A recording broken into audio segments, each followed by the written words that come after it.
यह उस दौर की बात है जब नमक जैसी साधारण चीज पर भी अंग्रेज सरकार ने पहरे बिठा दिए थे। रिश्वत, भ्रष्टाचार और चालाकियों से भरी उस दुनिया में एक ऐसा इंसान था जो ईमानदारी को अपना सबसे बड़ा धन मानता था। यह कहानी है मुंशी वंशीधर की और उनकी अदम्य निष्ठा की।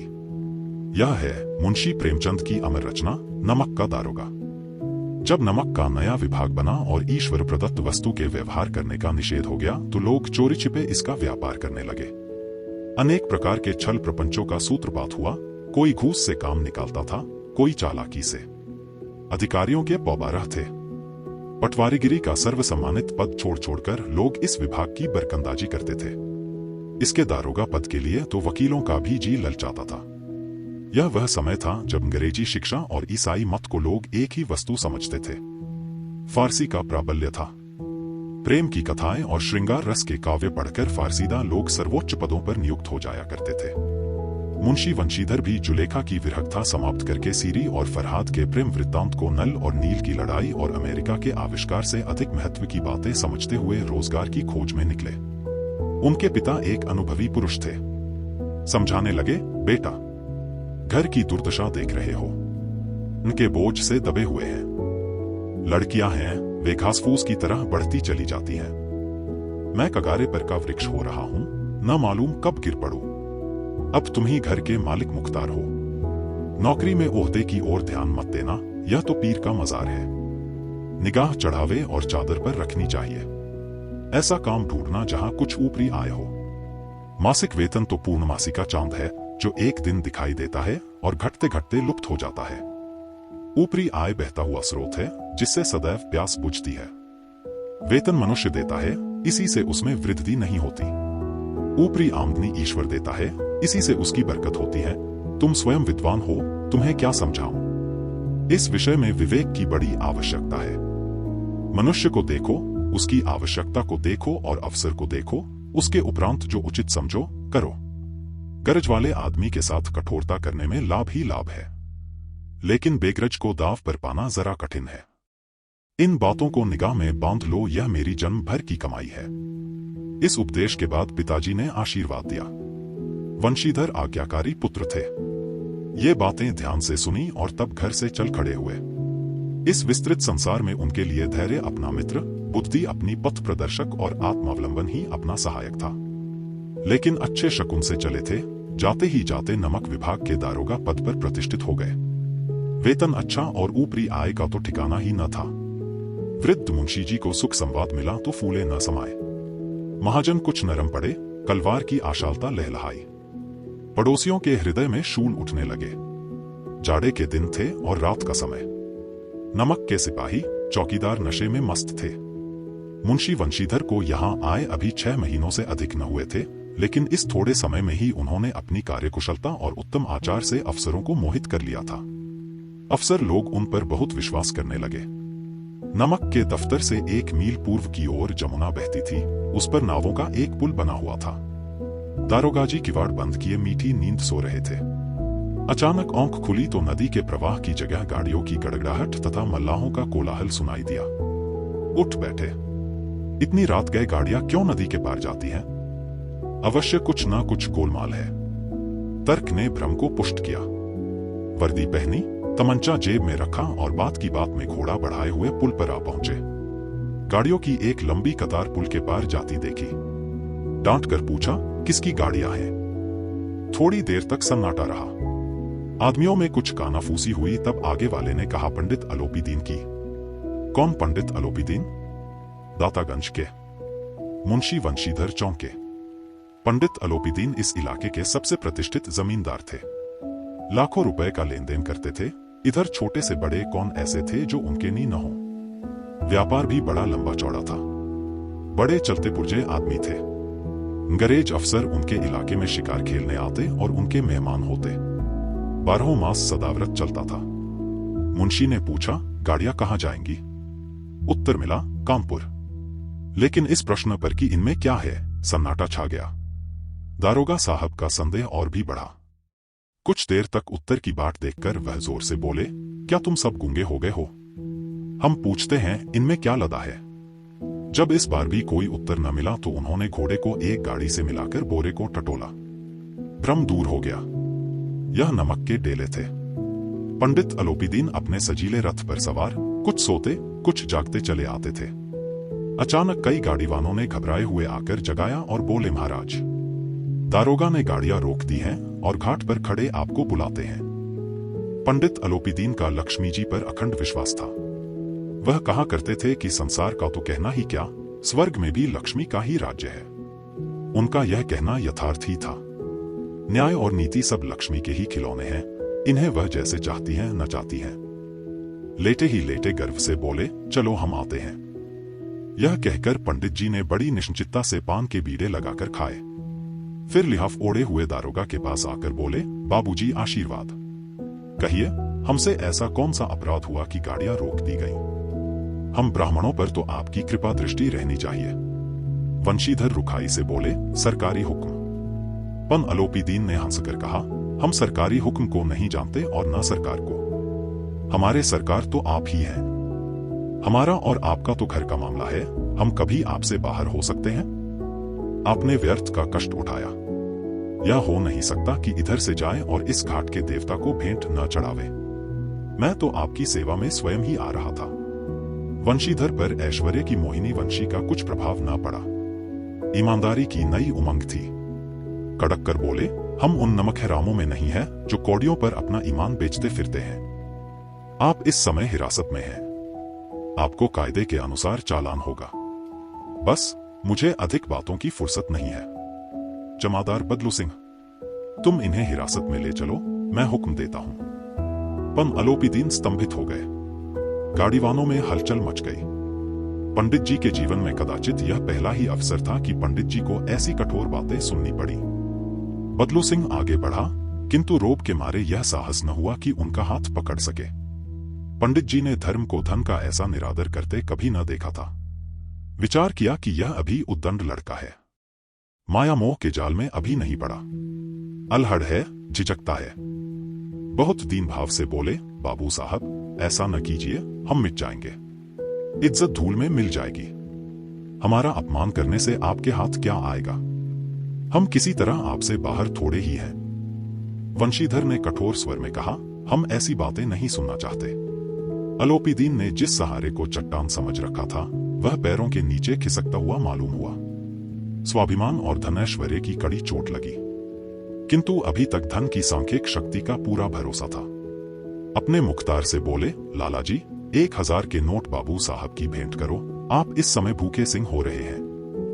वंशीधर ने गर्म होकर कहा, 1000 नहीं, 1,00,000 भी मुझे सच्चे मार्ग से नहीं हटा सकते। धर्म की इस बुद्धिहीन दृढ़ता और देव दुर्लभ त्याग पर मन बहुत झुंझलाया। अब दोनों शक्तियों में संग्राम होने लगा।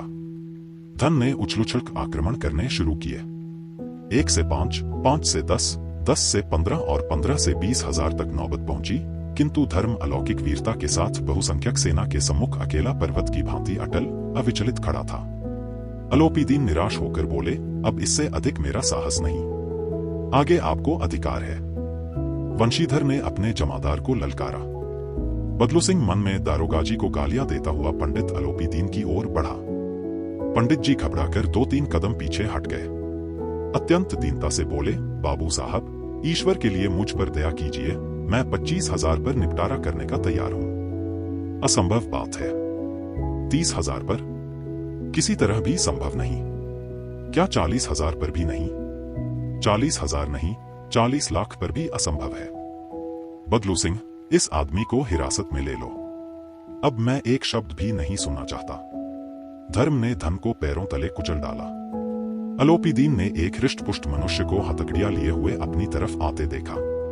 चारों ओर निराश और कातर दृष्टि से देखने लगे। इसके बाद मूर्छित होकर गिर पड़े। दुनिया सोती थी पर दुनिया की जीभ जागती थी। सवेरे देखिए तो बालक वृद्ध सबके मुहर से यही बात सुनाई देती थी। जिसे देखिए वही पंडित जी के इस व्यवहार पर टीका टिप्पणी कर रहा था। निंदा की बौछारें हो रही थीं, मानो संसार से अब पापी का पाप कट गया। पानी को दूध के नाम से बेचने वाला ग्वाला, कल्पित रोजनामचे भरने वाले अधिकारी वर्ग, रेल में बिना टिकट सफर करने वाले बाबू लोग, जाली दस्तावेज बनाने वाले सेठ और साकार, यह सब के सब देवताओं की भांति गर्दनें चला रहे थे। जब दूसरे दिन पंडित अलोपीदीन अभियुक्त होकर कांस्टेबलों के साथ हाथों में हथकड़ियां, हृदय में ग्लानि और क्षोभ भरे लज्जा से गर्दन झुकाए अदालत की तरफ चले तो सारे शहर में हलचल मच गई। मेलों में कदाचित आंखें इतनी व्यग्र न होती होंगी। भीड़ के मारे छत और दीवार में कोई भेद न रहा, किंतु अदालत में पहुंचने की देर थी। पम अलोपीदीन इस अगाध वन के सिंह थे।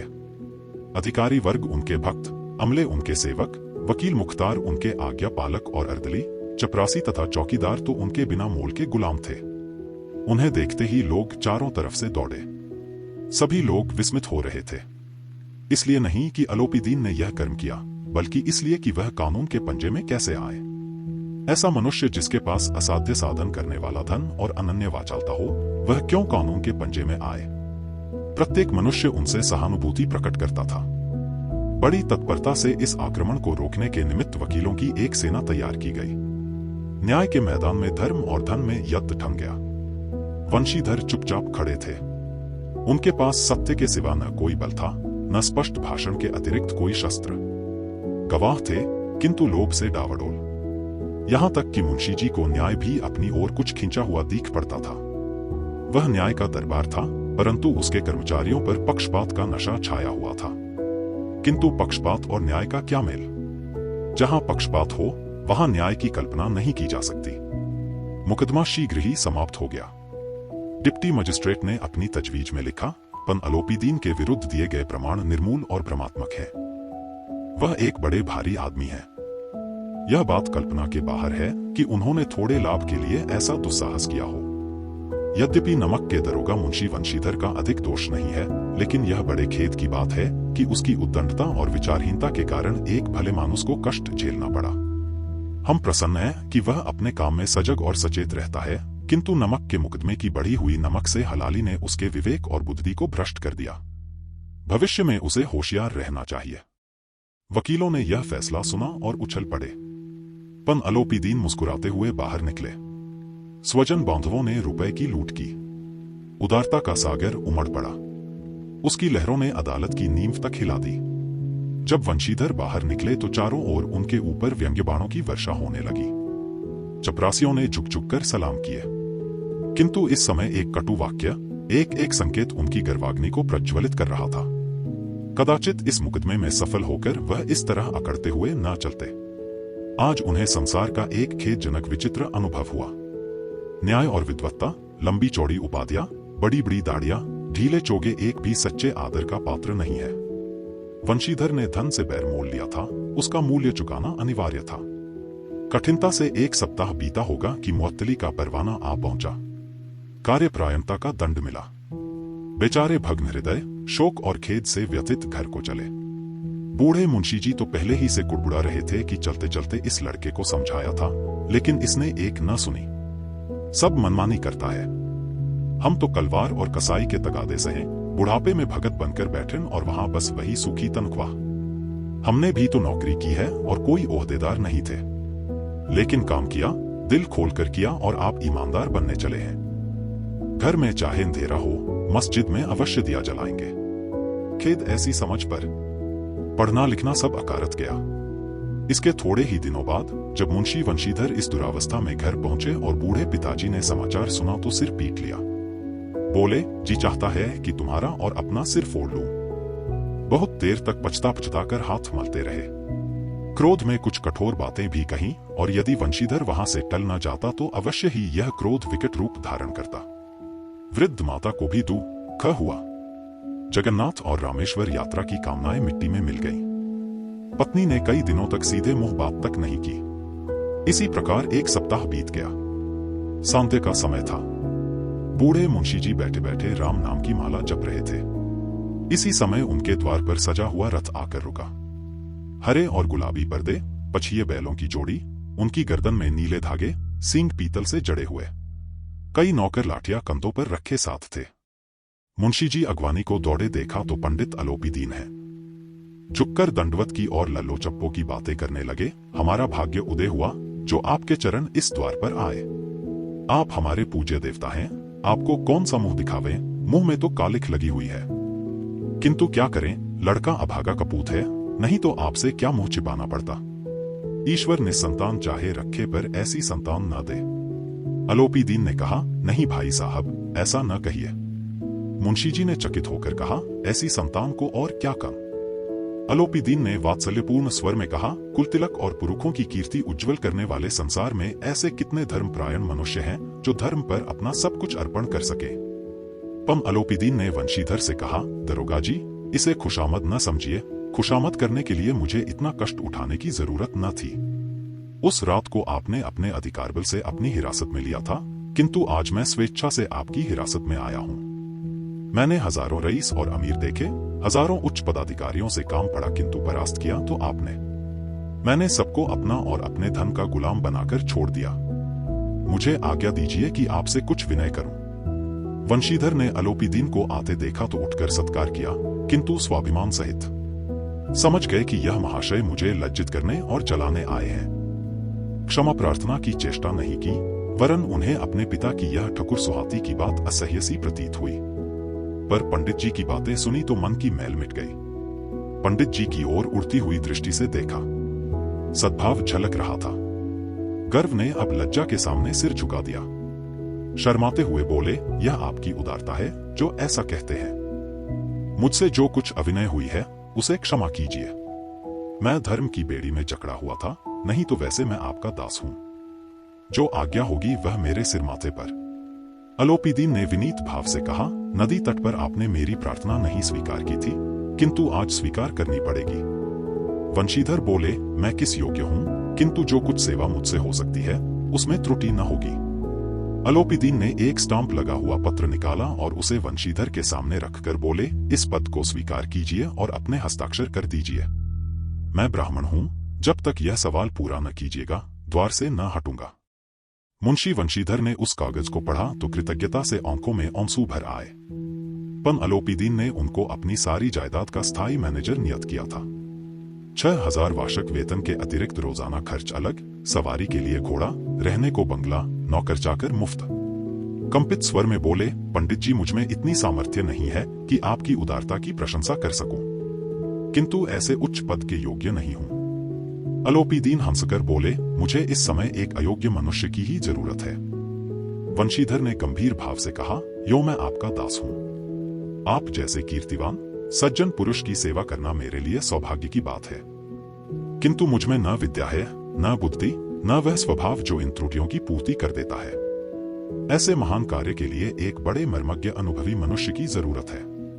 अलोपीदीन ने कलमदान से कलम निकाली और उसे वंशीधर के हाथ में देकर बोले, न मुझे विद्वत्ता की चाह है, न अनुभव की, न मर्मज्ञता की, न कार्यकुशलता की। इन गुणों के महत्व को खूब पा चुका हूं। अब सौभाग्य और स्वअवसर ने मुझे वह मोती दे दिया जिसके सामने योग्यता और विद्वत्ता की चमक फीकी पड़ जाती है।